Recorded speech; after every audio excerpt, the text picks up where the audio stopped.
Fundamentos del contrato de transporte internacional. En cuanto al concepto y naturaleza jurídica, el contrato es el acuerdo mediante el cual un transportador se obliga a cambio de un precio o flete a trasladar mercancías de un estado a otro, entregándolas en el lugar convenido y en condiciones adecuadas de seguridad y conservación. En cuanto a la naturaleza jurídica, el contrato de transporte internacional es mercantil, consensual, bilateral, oneroso y de tracto sucesivo, aunque algunas de sus características pueden variar según la legislación aplicable y el medio de transporte. El contrato de transporte es autónomo frente a la compraventa internacional porque aunque ambos se relacionan dentro de una operación comercial, jurídicamente son contratos distintos. La compraventa tiene como finalidad transferir la propiedad de una mercancía a cambio de un precio, mientras que el contrato de transporte busca trasladar esa mercancía de un lugar a otro. Por esta razón, el incumplimiento del transporte no implica automáticamente el incumplimiento de la compraventa, y cada contrato genera responsabilidades independientes. Sin embargo, ambos se complementan en la práctica, especialmente para determinar la entrega de la mercancía y la transmisión del riesgo en el comercio internacional. La finalidad del contrato de transporte internacional de mercancías es garantizar que una carga sea trasladada desde un país de origen hasta un país de destino pactado. No se trata únicamente de mover bienes, sino de asegurar su conservación, la entrega oportuna, el cumplimiento de la operación comercial internacional. Por eso este contrato es esencial en importaciones y exportaciones porque conecta al vendedor, al comprador, al transportador y permite determinar responsabilidades en caso de una pérdida, daño o retraso de la mercancía. En derecho mercantil internacional, la compraventa internacional y el traslado físico de mercancías no son lo mismo. La compraventa internacional es el contrato mediante el cual un vendedor transfiere la propiedad de un bien a un comprador que está ubicado en otro país a cambio de un precio. En cambio, el traslado físico es simplemente el movimiento o transporte de la mercancía entre países. Por ejemplo, una empresa puede mover productos entre sus propias sucursales internacionales sin que exista una venta. Por eso, la diferencia principal es que la compraventa implica una relación jurídica y económica, mientras que el traslado físico corresponde a una operación logística. Hola, en este análisis vamos a desenredar esa compleja red de los contratos de transporte internacional. Mover carga entre países parece fácil, ¿verdad? Pues legalmente, repartir los riesgos es un verdadero rompecabezas. Arranquemos con el primer pilar, el cargador. Es quien da luz verde al contrato y entrega la mercancía. Sus tareas son clarísimas: entregar todo bien, declarar con total exactitud, pagar el flete y dar los papeles. Un dato curioso: el convenio de Rotterdam separa al que firma el contrato del que entrega la carga. Pasemos al segundo pilar, el transportista. Básicamente, quien se echa al hombro todo el riesgo operativo del viaje. Tiene deberes súper estrictos: cuidar la carga, llevarla sana y salva y documentar cada paso legalmente. El tercer pilar es el destinatario. Increíblemente, esta figura gana derechos legales sin siquiera firmar el contrato inicial. Su trabajo es recibir todo a tiempo y, súper importante, presentar reclamos o reservas si hay algún daño. Ojo aquí. El poder de reclamar la carga depende totalmente de si el documento es nominativo o negociable. Toda esta relación depende de convenios internacionales y, claro, cambian según el modo de transporte que usemos. Estos tratados protegen al transportista de reclamos enormes, usando algo llamado derechos especiales de giro para poner topes. Sorpresa, la responsabilidad monetaria por kilo en un vuelo es 11 veces mayor que en un barco. Y atención, porque para reclamar hay que cumplir plazos súper estrictos, justo después de que llega la carga. Si se pasan estas ventanas legales de tiempo, adiós, se pierde para siempre el derecho legal a reclamar. Pero esperen, hay un cuarto jugador clave que casi siempre está oculto en las sombras: el asegurador. Hablamos de subrogación. Básicamente, si el asegurador paga el daño, toma el lugar del afectado para poder demandar. Entonces, con topes estrictos y aseguradoras subrogando, ¿quién termina pagando realmente los platos rotos del comercio global? Bienvenidos a este análisis. ¿Qué es lo que de verdad mueve millones en el comercio global? Pues no son barcos ni aviones. Todo esto funciona única y exclusivamente gracias al papeleo. Vayamos al grano. Estos documentos cumplen 3 funciones legales y operativas que son absolutamente vitales. Primero, la función probatoria, es decir, demuestra qué recibió el transportista y en qué estado exacto. Segundo, la operativa. Básicamente es el manual de instrucciones para entregar la carga en toda la cadena. Y tercero, la representativa. Ojo a esto: quien tiene el documento original endosado es el dueño legal. El rey indiscutible aquí es el conocimiento de embarque marítimo, regido por las reglas de la Haya Bisbee. Hay de varios tipos, claro, pero el BL a la orden es el verdadero título negociable. ¿Y qué pasa por tierra o aire? Ahí entran el CMR europeo y la guía aérea. Pero cuidado, a diferencia del marítimo, ni el CMR ni la guía aérea pueden transferir la propiedad. La responsabilidad financiera también cambia. En carretera, el tope son 8,33 derechos especiales de giro por kilo. Sin embargo, en el transporte aéreo, con el Convenio de Montreal, ese límite salta a 22. Al comparar los tres, el contraste en sus funciones y poderes legales queda clarísimo. Bajemos esto a la realidad. Imaginemos que exportamos 500 cajas de café colombiano a Hamburgo. Y empieza el efecto dominó. Al recibirlas, 40 cajas tienen humedad y el agente lo anota enseguida. El agente estampa esa reserva exacta, así que el documento ya no está limpio, tiene reservas. Como el crédito exigía un documento totalmente limpio, el banco rechaza el pago al instante. ¡Menudo problema! En Hamburgo, el importador demanda por daños. ¿Y el transportista? Pues se escuda en esa reserva. La carga legal da un vuelco. Ahora es el importador quien debe probar dónde ocurrió el daño. Si el documento hubiera estado limpio, la presunción legal habría protegido al importador sin problemas. En resumen, los documentos de transporte son instrumentos legales vinculantes, no son simples recibos de entrega. Una revisión previa evita reservas que congelan millones en crédito y cambian toda la responsabilidad contractual. Todo esto nos deja una pregunta. ¿Será verdaderamente impecable la documentación del próximo envío internacional? El primer problema surge cuando Andes Export SAS intenta reclamar por una mercancía dañada, pero no tiene claro qué documento debe presentar. En el transporte internacional, cada modalidad tiene su propio documento y cada documento cumple sus funciones diferentes. Necesito enviar 3 cargas, una por barco, otra por avión y otra por carretera. ¿Me entregan el mismo documento para todas? No, cada modalidad tiene su propio documento. En transporte marítimo se utiliza el conocimiento de embarque. En transporte terrestre, la carta de porte, y en transporte aéreo, la guía aérea o Airway Bill.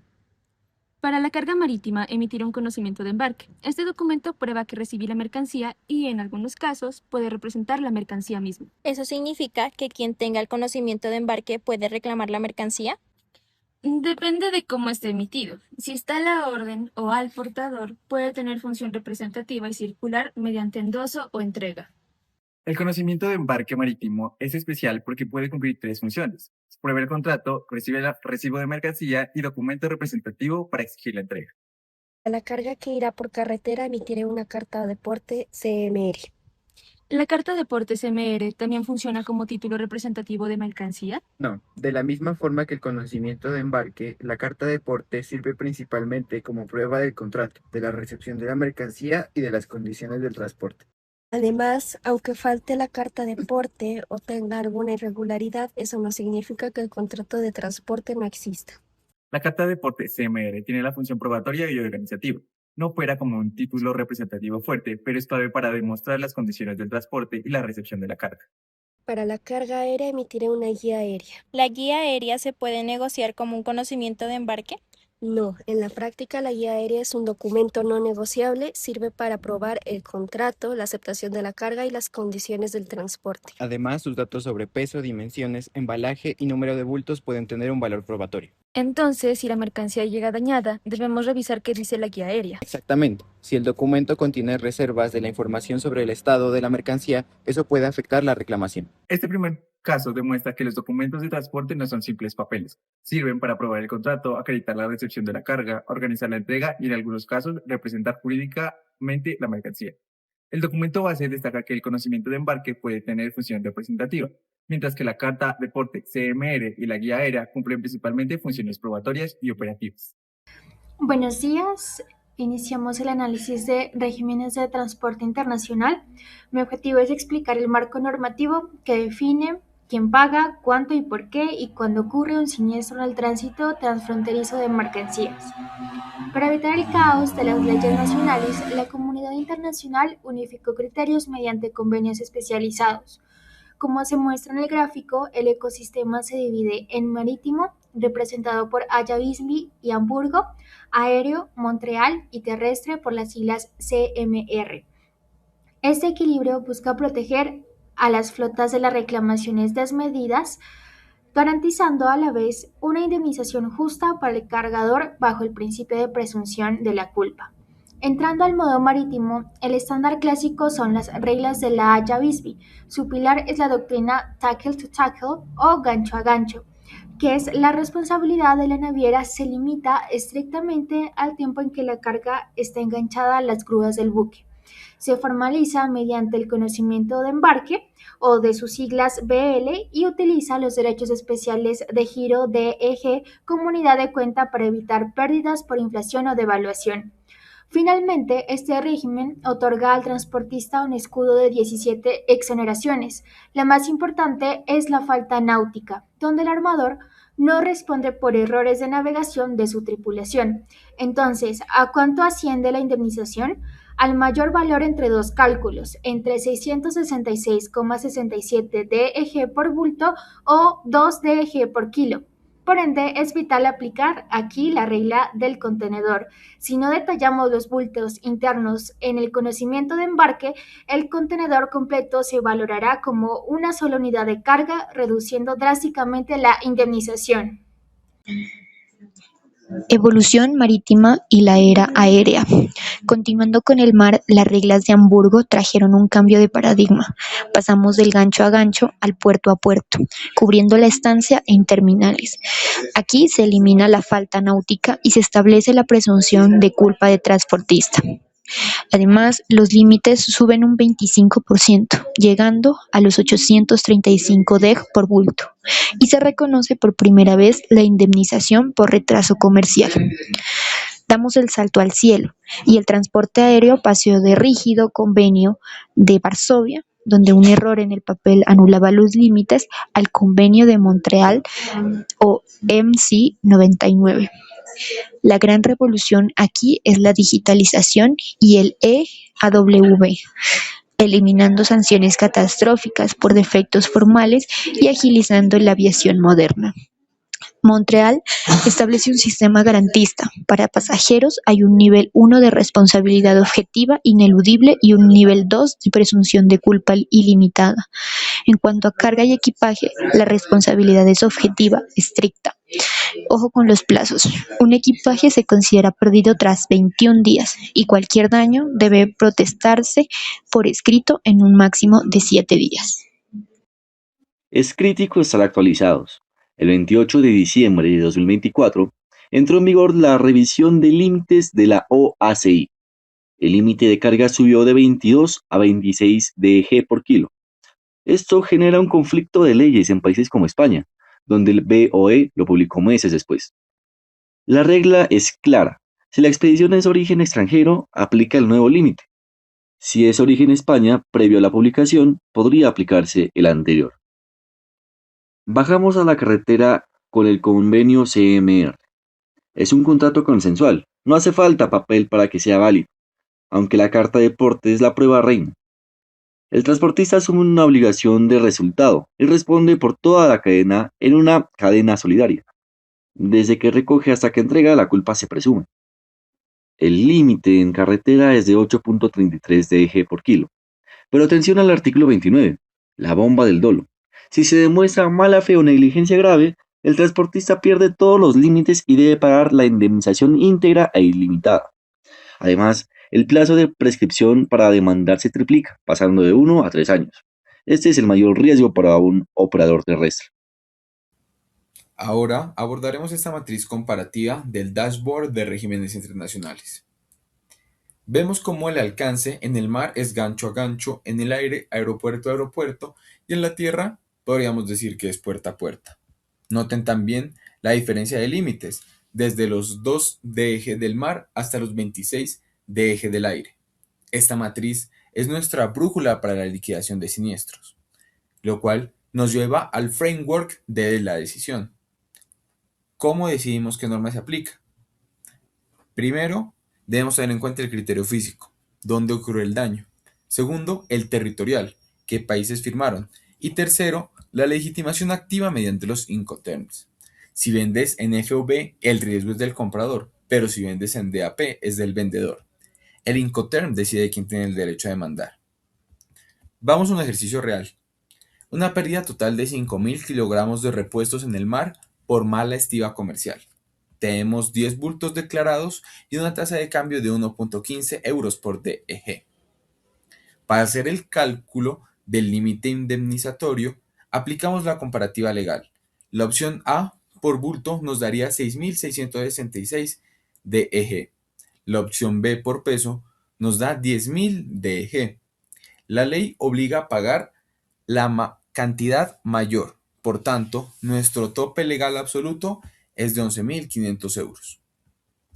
Para la liquidación final, tenemos dos posibles escenarios de pago. En el primero, si la mercancía vale 8.000 euros, se pagan 8.000 euros, es decir, la pérdida real. Pero en el escenario 2, si la mercancía vale 30.000 euros, el transportista solo paga 11.500 euros. Aquí radica la importancia del seguro de carga al RIX para cubrir esa brecha económica. Con eso finalizamos.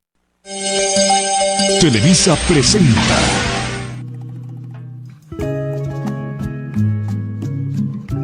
Bienvenidos a esta entrevista.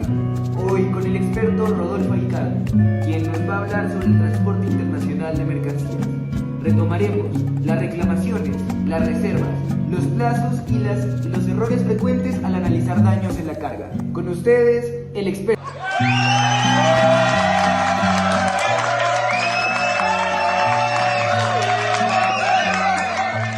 Gracias por la invitación. Este tema de las reclamaciones es un tema muy importante y que debe ser tratado en estos espacios.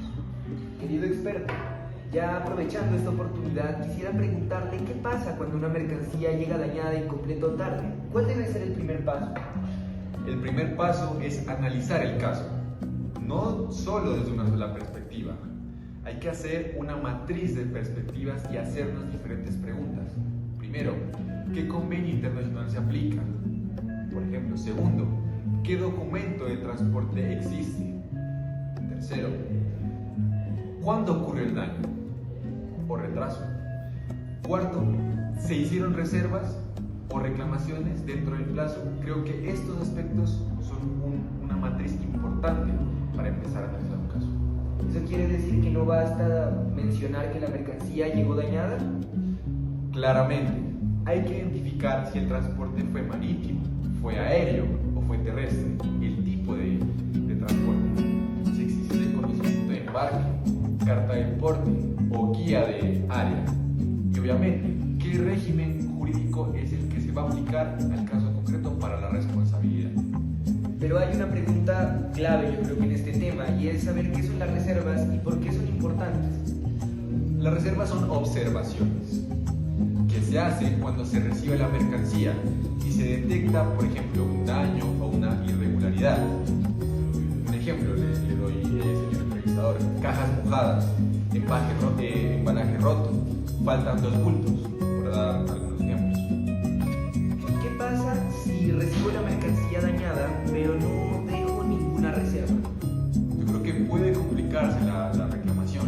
En muchos regímenes, la falta de protesta o reserva puede generar una presunción a favor del transportista, como si la mercancía se hubiera entregado correctamente. Por eso en la práctica, al recibir una carga, se debe tomar fotografías, levantar actas, dejar comentarios sobre el documento de entrega y comunicar oportunamente el reclamo, ¿verdad? Eso es correcto. Yo tengo otra pregunta sobre este punto. ¿Los plazos para reclamar son iguales en todos los regímenes? No, lamentablemente no. Cambian según el régimen aplicable. Por eso es tan importante identificar primero la modalidad del transporte. Por ejemplo, en Montreal, para carga aérea, la protesta para avería debe hacerse dentro de los 14 días y por retraso dentro de los 21 días. En CMR, para transporte terrestre, las pérdidas o averías aparentemente deben reclamarse al momento de la entrega, las ocultas dentro de los 7 días y el retraso dentro de los 21 días. En Haya-Bisbee, si el daño no es aparente, el aviso debe darse dentro de 3 días y la acción prescribe normalmente en 1 año. En Hamburgo, los plazos son más amplios: daño oculto, 15 días de retraso, 60 días y acción, 2 años. Señor experto, pero desde su amplia experiencia, ¿cuál es uno de los errores más comunes en estos casos? Diría que confundir la relación de compraventa o una relación de transporte. Una cosa es saber quién asume el riesgo entre comprador y vendedor. Otra cosa distinta es saber si el transportista responde por daño, pérdida o por retraso. Entonces, si la mercancía se daña durante el transporte, ¿siempre responde el vendedor? No necesariamente. Puede que el riesgo comercial ya hubiera pasado al comprador, pero aún así exista acción contra el transportista si el daño ocurrió bajo su custodia. Por eso, jurídicamente hay varias capas: compraventa, transporte, documentos, seguros y responsabilidad. Para finalizar esta entrevista, ¿usted qué recomendaciones prácticas daría a una empresa que realiza transporte internacional de mercancías? Esas recomendaciones o tips que sirvan para el diario vivir. Creo, señor entrevistador, que daría 6 tips. Primero, elegir correctamente el régimen contractual y logístico. Segundo, conservar todos los documentos del transporte, obviamente. Tercero, revisar, que es muy importante, revisar la mercancía al recibirla. Cuarta, si es que procede, dejar reservas inmediatas si hay daño o faltantes. Y las dos últimas, como quinta, diría reclamar dentro de los plazos, eso es muy importante. Y por último, valorar la declaración especial de valor cuando la mercancía sea costosa. También es importante coordinar el vendedor, comprador y transportista y la aseguradora. Yo diría que como conclusión, una reclamación exitosa depende tanto del derecho aplicado como de la prueba documental.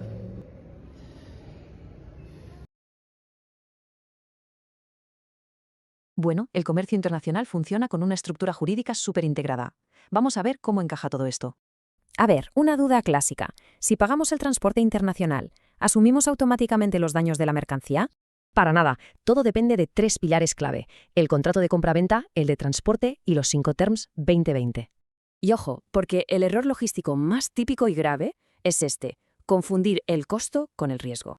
Son cosas muy distintas. El vendedor puede pagar el flete, claro, pero haber transferido el riesgo muchísimo antes. De hecho, según la regla CIS-IG, el riesgo ya puede transferirse al entregar la carga al primer transportista. Así que insistimos, pagar el flete hasta el destino no significa cargar con la responsabilidad de los daños. Ahora bien, si hay daños, cuidado. Los visibles exigen un registro inmediato. Los ocultos tienen plazos legales muy estrictos. Hay que ser ágiles. Hablamos de 3 días por vía marítima, 7 en terrestre y 14 en aéreo.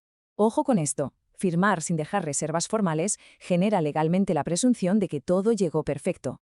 Ante un siniestro, la matriz es clara. Primero, inspeccionar daños. Segundo, revisar el Incoterm. Y tercero, aplicar reservas documentales. Después, para consolidar el caso, toca recopilar pruebas exhaustivas y presentar una reclamación formal bien estructurada. ¿Qué pruebas? Pues el bill of lading, la factura comercial, el packing list y, por supuesto, buenas fotos. En resumen, grabémonos a fuego esta regla de oro: el riesgo no sigue siempre al flete.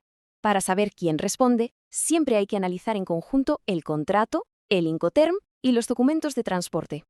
Una pequeña reflexión para nuestra próxima operación comercial. ¿Tenemos claro en qué kilómetro exacto se transfiere el riesgo legal?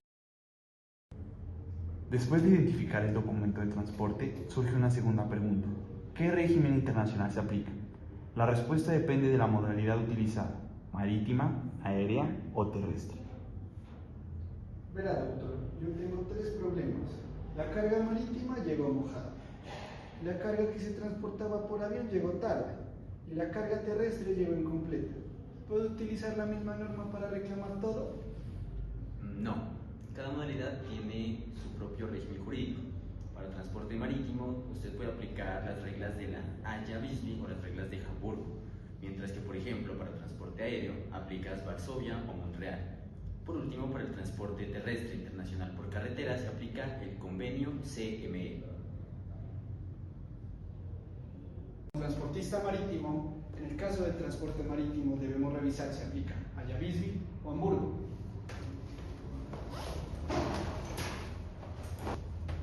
¿Y cuál es la diferencia? Pues mire que mientras en Haya-Visby es un poco más tradicional y conserva varias exoneraciones a favor del transportista, se concentra principalmente en pérdida o daño físico durante el periodo de carga y descarga.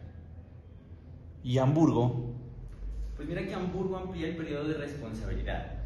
reconoce expresamente el retraso y presume la culpa del porteador, salvo que pruebe que adoptó medidas razonables para evitar el daño.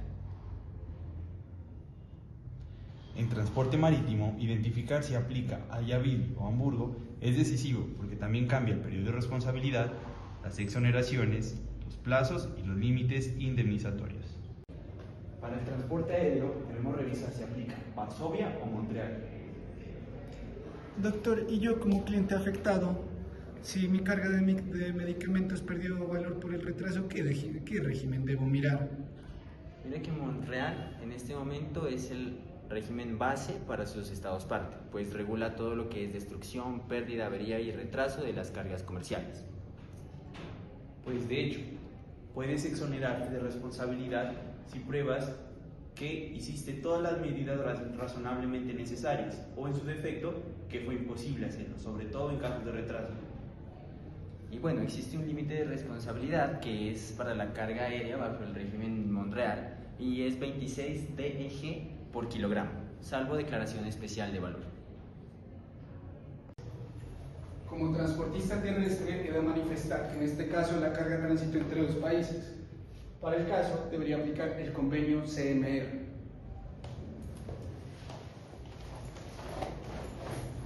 Pero doctor, entonces a la carga le faltan varios bultos. ¿Qué puedo hacer en este caso? Bajo CMR, el transportista responde desde la recepción de la mercancía hasta la entrega. Este convenio, este régimen, cubre todo lo que es pérdida parcial, pérdida total, avería y retraso. ¿Y cuál es el límite de la indemnización? El CMR fija un límite que es de, por lo general, 8,33 DEG por kilogramo de peso bruto faltante o afectado. Este segundo caso permite comprender que no existe una sola regla para todo el transporte internacional. El régimen depende de modo de transporte, sea marítimo, aéreo o terrestre. El cumplimiento del documento base será Haia-Visby, Hamburgo, Varsovia, Montreal o el convenio CMR. Por lo tanto, demostrando que cada uno tiene su propio ámbito, periodo de responsabilidad, límites, reservas, plazos y exoneraciones.